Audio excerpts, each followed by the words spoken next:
Hello, everybody, and welcome to another edition of LFC Transfer Rooms stream. It is the post-match stream, and thank you for joining us on a Saturday night. We've just witnessed a spectacle, a proper Christmas cracker, scintillating performance at Anfield, and I think it's really a great pleasure to watch Liverpool and Arsenal.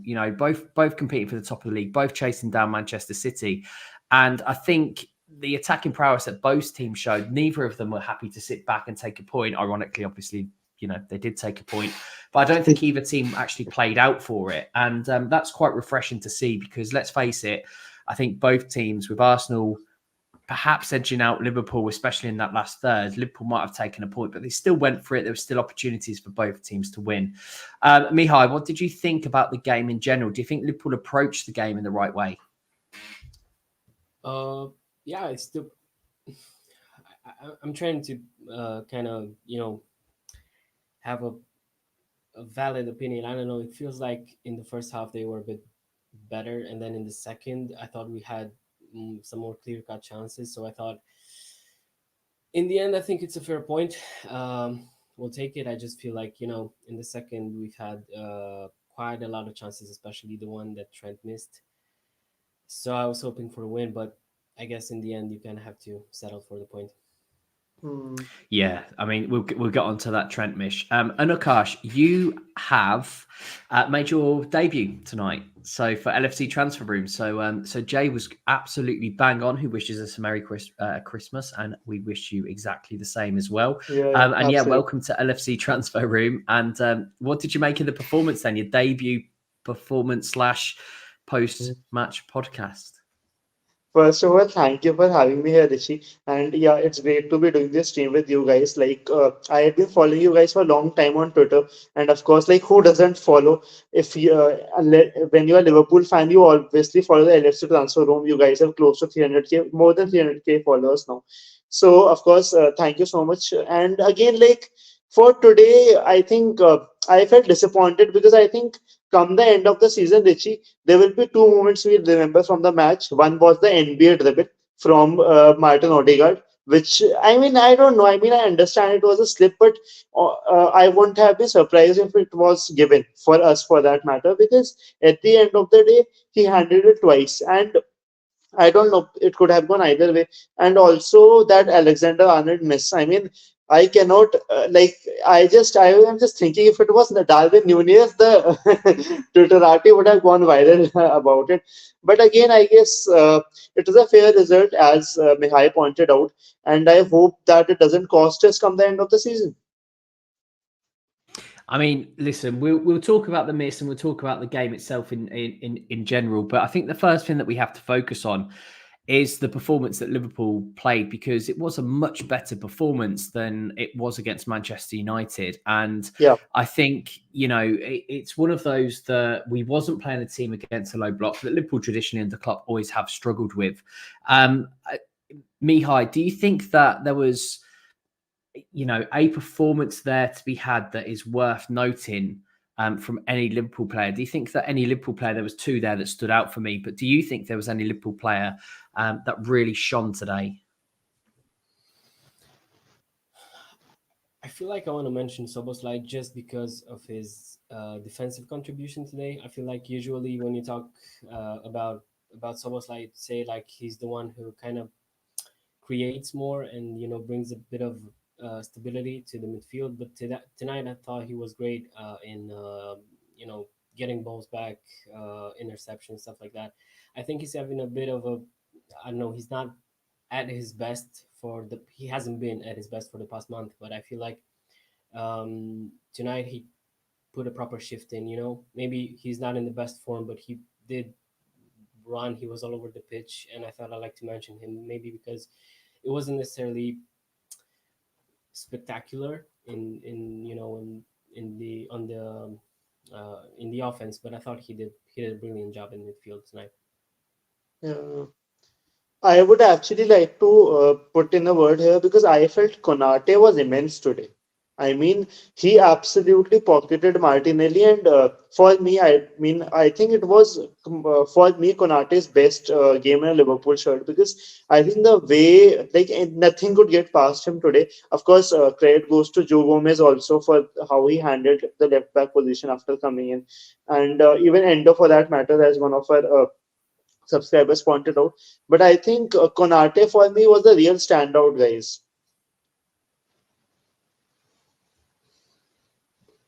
For me, I think Konate and Endo were the ones Jay's already put in there. I thought Endo, bearing in mind he was on a yellow card, had an absolute stormer of a match and he's really coming into his own.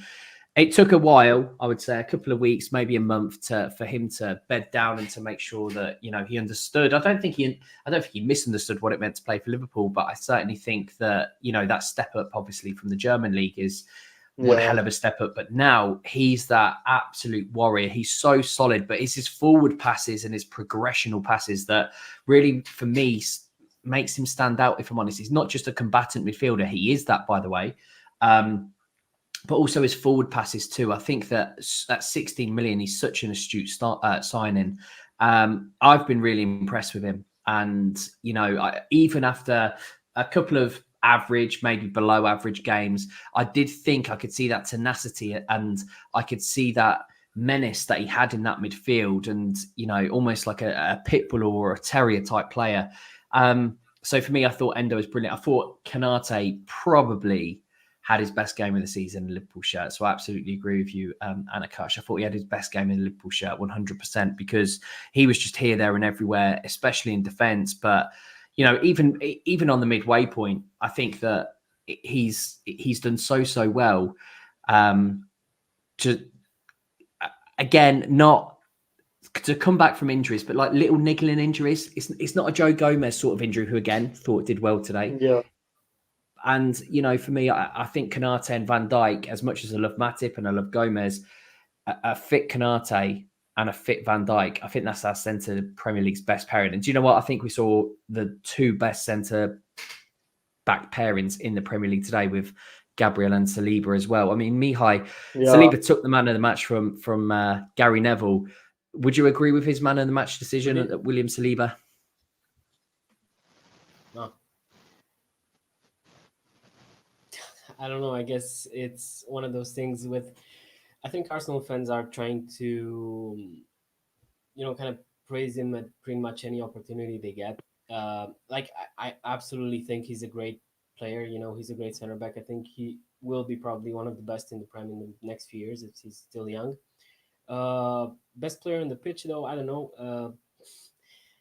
I think it's difficult to choose one, to be honest, because I think no one had it wasn't like an obvious man of the match. So again, you kind of you can pick and choose whoever you want. I just when I mentioned Szoboszlai, it was mainly because he had a bad run of form, and now I just think he's been he kind of ran his socks off, and that's kind of what mattered for me. So yeah, in the end, I guess a deserved point, and then I think both teams kind of defended well in the majority of time. So that's why I kind of they've taken the, let's say, the popular choice with Saliba. Right. Do you agree with that, Anakash? I do actually because I really agree with Mihai here that it was a fairly contested match and it could have gone anywhere. I mean, Arsenal had a few moments. There was this one in which Martinelli absolutely put it into the netting where it could have gone in. And especially when Arsenal started, you felt that it could be 2-0 at any point. And I think Liverpool did really well to come back from it. And as you very rightfully pointed out, Rishi, Endo was immense. I mean, I think this is some trend with Liverpool defensive midfielders. Happened with Fabinho also under Jurgen Klopp that defensive midfielders take time to bed in. But once they do, then they put in performances like Fabinho did against Barcelona some years back. And I mean, honestly, it's good to see Endo come to the fore. The only thing which I am kind of concerned about at the moment is Luis Diaz, I mean, it's becoming more and more palpable by the day that his pace, he has lost his pace after his freak injury. And since then, things have really gone down the barrel. I mean, he looked immense in preseason at times, and you felt that maybe he could, what I observed with players like, say, someone like Luis Diaz or someone younger like Bendo, is that they rely a lot on pace for that matter. So it's kind of a bit problematic when they are not able to use their best trait in matches. So I really hope he can somehow kind of conjure up a comeback of sorts, because at this point, with misfiring forwards, Liverpool will end up dropping points. And when you are at the business end of the not at the middle of the season, when it's very important to get in those 3 pointers, it's important that the forwards start firing again on a consistent basis for that. And let's talk about the forwards, because even in the comments, Parthiv is saying he has confidence in Luis Diaz, but then at the same time, there are people who have divided opinions over Yeah. Luis Diaz. There is a I Luis just Diaz interrupt you conundrum to here. be solved. I just interrupt you here. Doipayan Mukherjee is my co-host. I host this podcast in India. It's called the Indie Football Podcast. So he's there supporting in the comments. Yeah. Yeah, and I think that, Luis Diaz, definitely does divide opinions at the minute. He's certainly not the player he was Absolutely. before his injury. And I think that that's taken a massive, massive knock. I think it was actually mentioned on English commentary today that he used to get the ball and go past players, but at the same time, he was electric with the ball at his feet. Now it seems like he wants to stop, cut inside, then go past. It's almost like he's lost that confidence in his cut. Like he's lost not the ability, but he's lost the confidence to just move forwards and to keep moving forwards. And I think until he gets that confidence back, that's not the Diaz that we need. We need the Sadio Mane types of players who can take players on from the left-hand side. Absolutely. I mean, you look back and remember that FA Cup final against Chelsea. That match ended 0-0. But I remember Luis Diaz was on fire in that match, hitting the crossbar, hitting the post. He was everywhere. And I think when he came in, you just felt that this player is raw, but he brings a whole different dimension to his game, which even I think Sadio Mane wasn't offering in the twilight of his career on the left wing. So it was a refreshing change to have him. But I think the injury and whatever personal problems he has faced this season has had an effect on him. Like, of course, he's human at the end of the day. We often don't realize this, but players are also humans. They have emotions at the end of the day. A freak thing happened with his father. But I mean, I just hope that he can come back, because if players like Gakpo, Diaz, Nunez don't get in the goals, then all the good work that we have pulled in at the start of the season will all go to waste. Because it for Manchester City, it doesn't take a long time for them to come back and start pulling in those 14, 15 run of games. Yeah, I agree. I mean, Nunez on that left-hand side, Mihai, or Luis Diaz? Yeah, I said it before the game, I think, and on a stream during the week. I was hoping for Nunez to start. I think he's been great against West Ham, and not only. I think in the last season, if you remember, he played there against in the match against United as well. I thought that's what our front three was. I thought he was on the left, Gakpo and Salah, obviously. So I think his best performances were on the left, for us at least. So I was hoping for him to start, and now I think he might be starting, just because I'm not sure what happened to Diaz when he came off. I thought he saw him crying, I think. Not sure Hmm. if he was injured or something. So we'll have to wait and see. Obviously, that's not how you want to bench Diaz, but yeah, we might have to now. So I think for me going forward, even if Diaz wouldn't be injured, I still think at the moment our informed top three has to be Nunez, Gakpo, and Salah. Yeah, I agree. I wanted to see Nunez play. I think the fact that he played 90 perhaps midweek curbed his minutes today. And even, to be fair, yeah, he did beat his man. He did okay. But again, he Yeah. didn't set the world on fire, Nunez. And he certainly didn't stamp down a starting spot for me. I think he does start against Burnley on that left-hand side, especially since Diaz. It looked like a dead leg, if I'm honest. It looked like when he went in for the challenge, Saka's knee hit his knee, and hopefully it's just a dead leg. We have heard, and Jay is quite rightly saying as well, that Kostas is a broken collarbone, so it looks like he's going to be out for a while. Does that affect, it obviously does affect the Liverpool left-back position, but with Robbo primed to come back, I think that affects more than the left-back position, because actually if we look at what Joe Gomez brings, Joe Gomez allows Trent Alexander-Arnold to move into that defensive midfield position when we need him to. Now, if Trent is playing right back and Gomez is playing left back, that cannot happen. So the likes of McAllister, Robertson, it makes their comebacks from injury so much more important. And you know, it's a massive blow for Liverpool. I thought Tsmikas has played really, really well recently. And I think he's deserved the starts and he's deserved the plaudits as well. So I think it's a massive blow, not just because Tsmikas has played well, but also a massive blow because then Trent can't move permanently into that midfield position that he has done at times. Mihai, how big is Tsimikas' injury for you, do you think, with Robbo's return on the horizon? Is it not as bad as feared? Am I being a bit pessimistic? I mean, what do you think?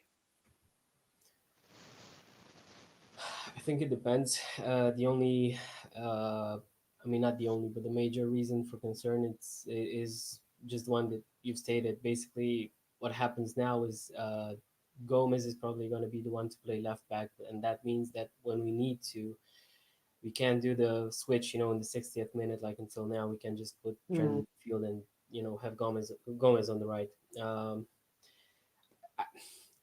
It depends. I'm not sure for how long Robbo is still injured, if anyone knows. His return apparently is a couple of weeks. So he's back in training.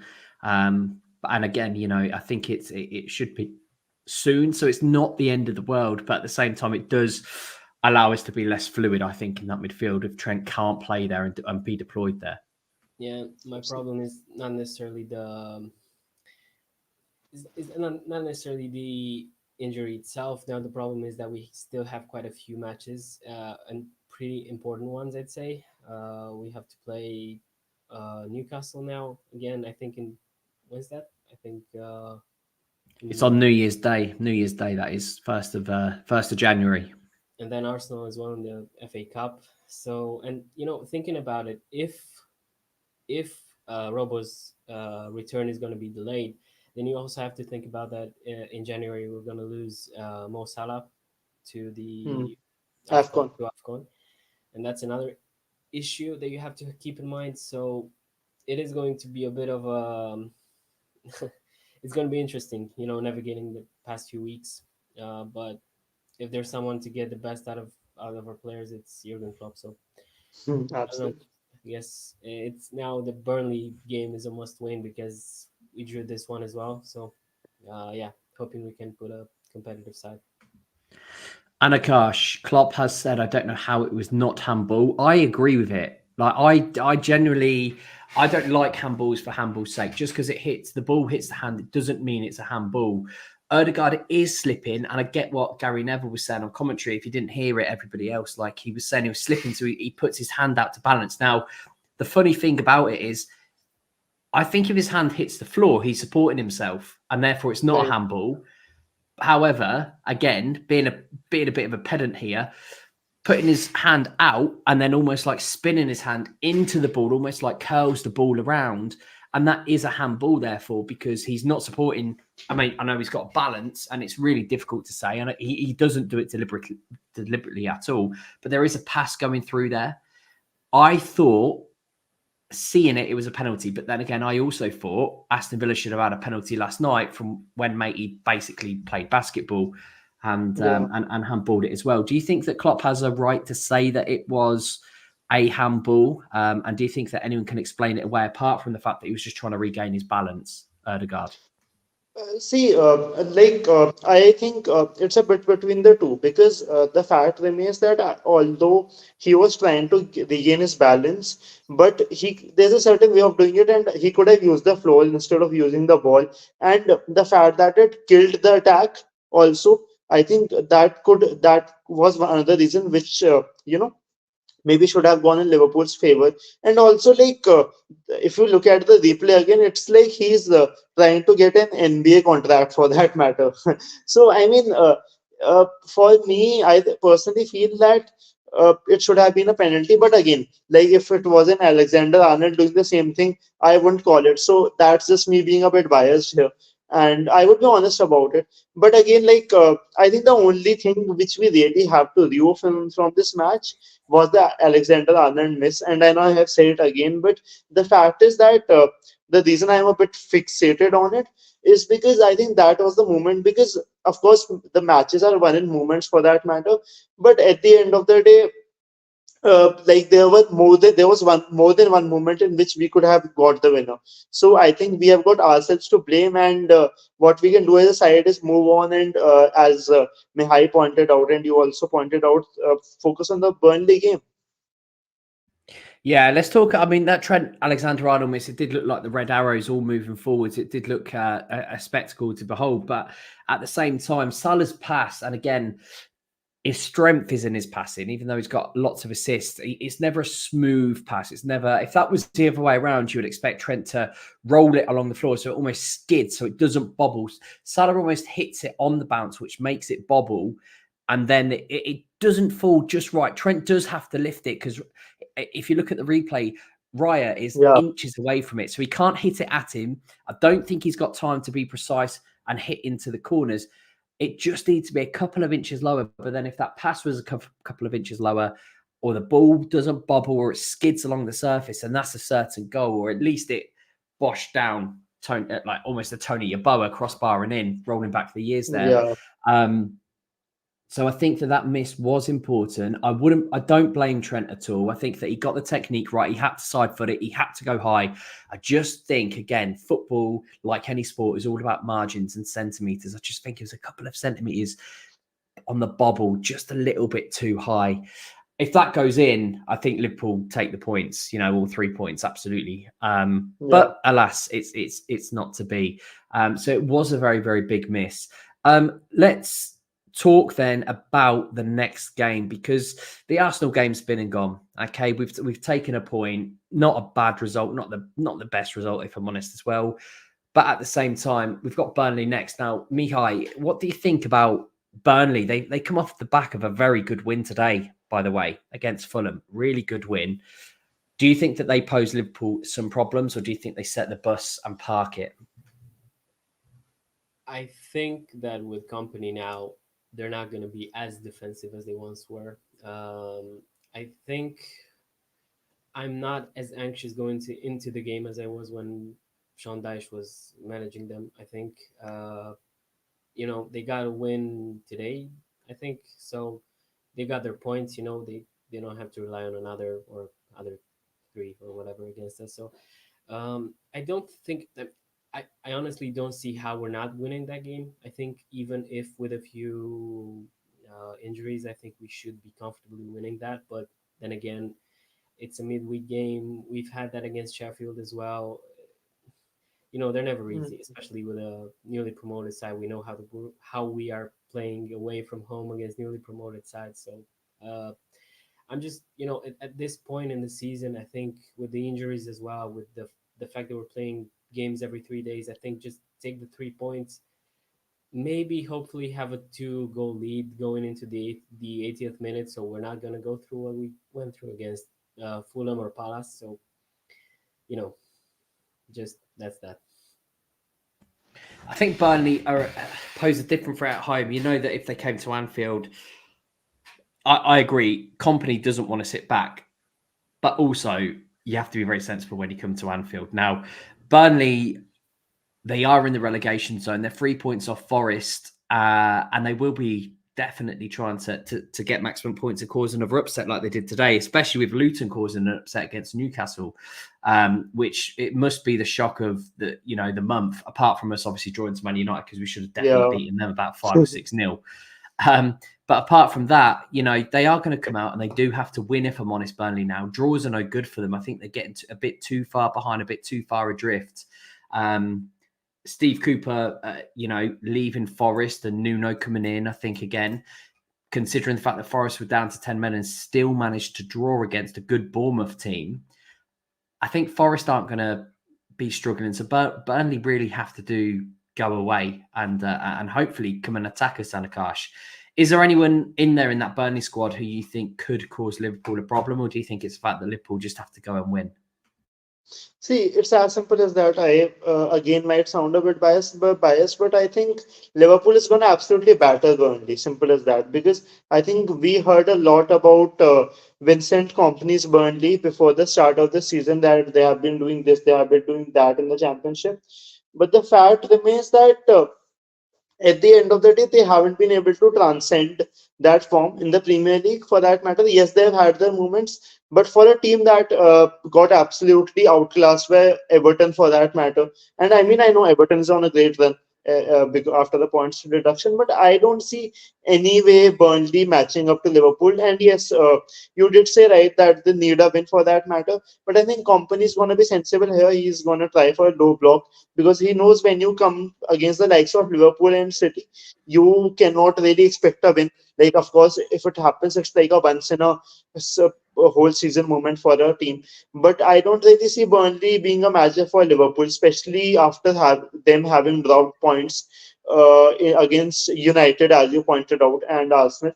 So I don't really see Burnley posing a challenge. And I'm sure Jurgen Klopp's going to give his men a whole earful after this match because, of course, they maybe should have come out with the win, arguably. But what's to see is that how Liverpool perform. And Richie, kind of it's good that Liverpool didn't go top on Christmas because the record hasn't been really great whenever they do that. So I think it's kind of, just judging by the record, not too bad. But again, against Burnley, they have to play like they played against West Ham in the Carabao Cup midweek. Because and carry that momentum, because as Mihai pointed out that with Salah going and even with the Endo leaving for the Asia Cup, they don't really like they are going to be two first team players first shot at that point of time, and it's important that they kind of have a surplus over Manchester City at this point of the season, because these are the matches this Christmas period offers that sort of space which Liverpool can build over City at this point of time, because it's not very usual that Liverpool find themselves above City even after having drawn a match. And it's very important to hold on to that lead, because Guardiola's men don't need a lot of time to get back up the perch. I think Pep Guardiola won this weekend, if I'm honest. I think seeing Liverpool, Arsenal, Aston Villa all drop points, I think that Manchester City, after coming off the back of becoming world champions, will be absolutely rubbing their hands together because they don't tend to lose after Christmas. Anything other than, top four for Liverpool, I do think is a bonus. I think top four was always the purpose for this season. I think we have exceeded expectations, which is sad for Liverpool, but that's where we are right now compared to where we were last season. Carabao Cup is still up for grabs. FA Cup, we play Arsenal again. Europa League is the one that I personally would love to win to complete the Klopp collection. Mihai, what do you think the season holds for Liverpool? Do you think we go into January and invest, or do you think that we keep what we've got, happy with top four, and a cup is a little bit of a bonus? Yeah, I don't really see us buying anyone else right now. I think it was, for me, I thought it was obvious we're not going to go for a center back after Kostas started to play quite a lot. Now, obviously, in between that, Joel Matip also got injured for quite some time. So I think when you look at it, you kind of have to think that we have to sign a center back just because you never know what happens. If it happens, if it just so happens that Joe Gomez, for example, gets injured, what are we going to do then? it feels like we're just. It reminds me too much of the 2020-21 season when we just had injuries on top of each other and they just kept piling on. And I think you can't just rely on, well, it happened to one player, so it's not going to happen to another in the same position, because we've already been there, I think. So we kind of have, I think, okay, you had the cover before the injury, before Matip's injury. I think you had the cover with Kwanzaa, but now you have Joe Gomez, who's probably going to play at left back for at least until Robo comes back. So you don't have a center back anymore to cover there. So you're just going to rely on Van Dijk, Konate, and Kwanzaa. So it is complicated, and it's not only due to injuries. It's due to playing games every 3 days. Players need rests. We're gonna go and play the semifinals of the Carabao Cup. We're gonna play in the FA Cup as well. Soon in February, we're gonna play in the Europa League as well. So I think it makes sense for us to get a center back, but after the summer we've had, I don't think we're gonna get one. Yeah, me, but I don't think we're. It's tricky because a centre back is a position I think we need in the summer. I think Quansah will come into his own. I think, again, the Tsmikas injury, the collarbone injury, takes Gomez out of that centre back position. So actually, you're only looking at 3 fit centre backs in the short term, if not long term. In Quansah, Van Dijk, and Konate. And let's be honest, Konate is not the most reliable when it comes to fitness as well. So maybe we might have to dip in to that centre-back market. We know that Iniaccio is apparently rumoured to be having a release clause of around 45 million as well. So let's see. Kostas does complicate things. I think Jay's right in the chat there, because it does take away Joe Gomez. I don't think Sepp's ready. I don't think Sepp van der Berg is ready at all. I don't think he'll ever be ready, if I'm honest. I don't think he's a player who'll ever probably wear a Liverpool shirt for more than 10 senior appearances. And that's maybe being optimistic as well. I think, again, I don't want a panic signing. I'd love for the January window, and again, Anakash, I'll go to you. I'd love for there to be a deal where there is, Gakpo's available, so we go out and get him. Diaz is available because Tottenham bid, so we'll go out and get him.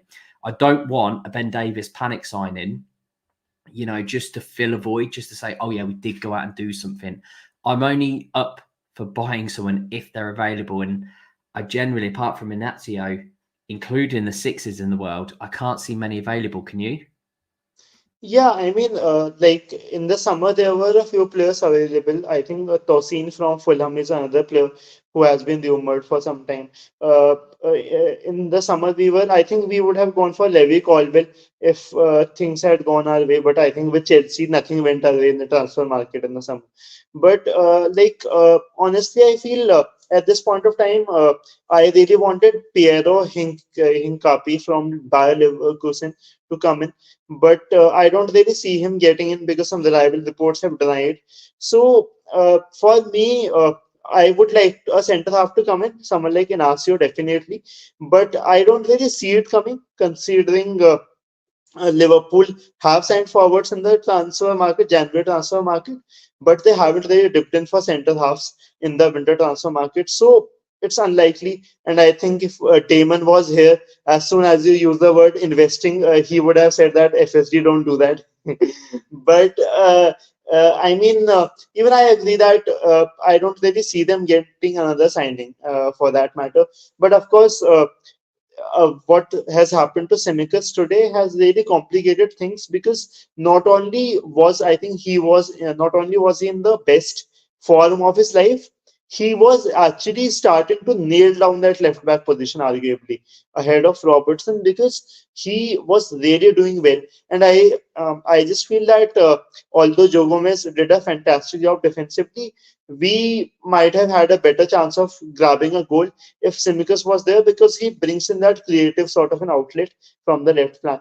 So, of course, like, he's going to be a big miss. I won't be surprised though if a surprise young right back candidate comes in, because we do have Conor Bradley, but as you talked about earlier, of pushing Trent in the midfield position, so that could happen, and something like that could come up, but then again, with Liverpool in the transfer market, you never know. It's like a box of chocolates, as it was pointed out in the movie Forrest Gump. You don't know what's gonna get you, what you're gonna get. Yeah, what a classic film that is. Right, Yeah. final words then. Mihai, thoughts of today, if you can wrap it up and sum it up for us. Post-match prediction, it is the post-match chat. I would like to say and take the opportunity for all of us just to say, please could you all like and subscribe, because it does go a long, long way towards the channel. So please do give us a like and subscribe as well, and do follow us on Twitter. So please give us your final thoughts. You're on mute though, so you might need to unmute yourself to give us your final thoughts. That is a very good point. Thank you. So I'm thinking I'm okay with the point. I think we've played well. I think any sort of problems that we might have had with our front three after the United game, or maybe with our entire attack, I think they kind of dimmed down. We played well against West Ham. We played well today. We could have won it. Unfortunately, a few misses and maybe some bad luck as well prevented that. But I think we've done well. The performance was there, and I'm excited to move forward. What I would want to say, I would want to go back to the center back discussion. You're maybe going to accuse me of some bias here, but hear me out. There's a Romanian international. Oh, I knew it'd be Romanian. I had to. Fill your boots, honestly. Tell Jurgen's scouting team. Tell him. He's actually, Fabrizio Romano just tweeted a few days ago. He's attracting interest now from Newcastle, Arsenal, and Spurs as well. He's available for 30 mil euros as well. So, he's just the next big thing coming. You heard it here first. That's all I'm gonna say. And tell us, who is his name? Who does he play for? Radu Dragushin used to play for Juventus. Now he's playing for Genoa. He's Okay, 21. awesome. Okay. 21 as well. That's an FSG signing, a youngster, if ever there is one. And Akash, final thoughts. I mean, all I can say is it's time to move on, because it's gonna hurt as much as we talk and think about it. At the end of the day, it was against Arsenal.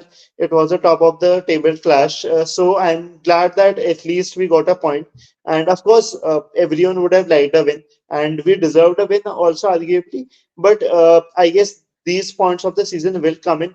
It's how we react, as Jurgen Klopp says, it's how we react in these moments. That's what matters.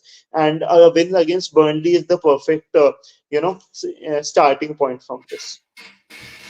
Yeah, and a decent team to bounce back against, I think, a Burnley team who hopefully will come out all guns blazing. We've been LFC Transfer Room on the stream. We've been going for about 40 minutes. Thank you very, very much for joining us and spending your Saturday evening with us. We'd all like to wish you an absolutely very, very merry Christmas. You'll never walk alone. Have a good one, everybody. As always, up the Reds. Have a great Christmas. Look after yourselves. Take care. Be safe. And as always, up the Reds. You will never walk alone.